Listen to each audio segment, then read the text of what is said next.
రాష్ట్రంలో విప్లవాత్మక మార్పులు తేవడానికి ప్రభుత్వం సిద్ధమైందన్నారు మంత్రి ఉత్తమ్ కుమార్ రెడ్డి. అర్హత ఉన్న వారందరికీ కొత్త రేషన్ కార్డులు ఇవ్వబోతున్నట్లు తెలిపారు మంత్రి. తిమ్మాపూర్ మండలం రేణికుంట గ్రామ సభకు మంత్రులు ఉత్తమ్, పొన్నం హాజరయ్యారు.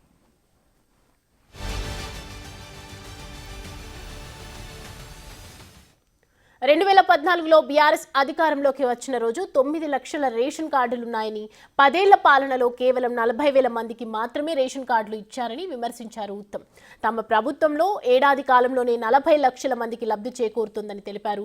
50% మంది రేషన్ బియ్యం తినడం లేదని, వాటిని మిల్లర్లు పాలిష్ చేసి ప్రజలకు అమ్ముతున్నారని ఆందోళన వ్యక్తం చేశారు. తమ ప్రభుత్వం రేషన్లో సన్నబియ్యం అందించి బియ్యం దుర్వినియోగం కాకుండా చర్యలు చేపడుతోందని అన్నారు ఉత్తమ్ కుమార్. ఒక విప్లవాత్మక మార్పు, ఒక చారిత్రాత్మక మార్పు తీసుకోవడానికి మన కాంగ్రెస్ ప్రభుత్వం అడుగు ముందుకేసింది. రాష్ట్రంలో ఎంతమందికి రేషన్ కార్డు లేకుంటే కొత్త రేషన్ కార్డులు ఇవ్వబోతున్నాము. నేను మళ్ళీ చెప్తున్నా, అమ్మా కొంతమంది సపోర్ట్ కొడతలేరు. అర్హత ఉండి ఎంతమందికి కొత్త రేషన్ కార్డులు కావాలంటే అంతమందికి కొత్త రేషన్ కార్డులు ఇవ్వబోతున్నాము. అదేవిధంగా పాత రేషన్ కార్డులలో మీ కుటుంబ సభ్యులు అదనంగా మీరు పేరు పెట్టదలుచుకున్నా మరి ఆ వసతి కూడా కల్పించబోతున్నాము.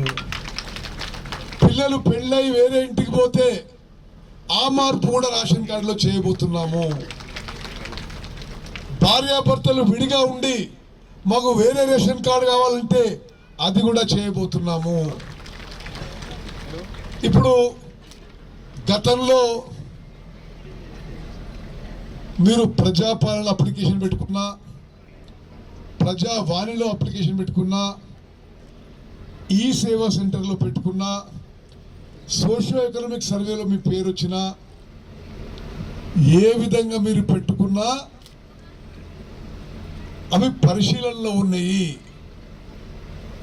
ఆ అర్హత క్రమంలో ఎలిజిబిలిటీ క్రైటీరియా మన జిల్లా అధికారులు పరిశీలన చేస్తారు.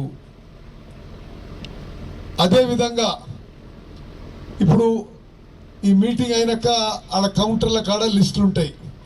మీ పేరు చూసుకోండి. మీ పేరు ఉంటే ఓకే, మీ పేరు లేకున్నా మీరేం బాధపడొద్దు, ఆందోళన వద్దు. మీరు ఈరోజు రాయించండి.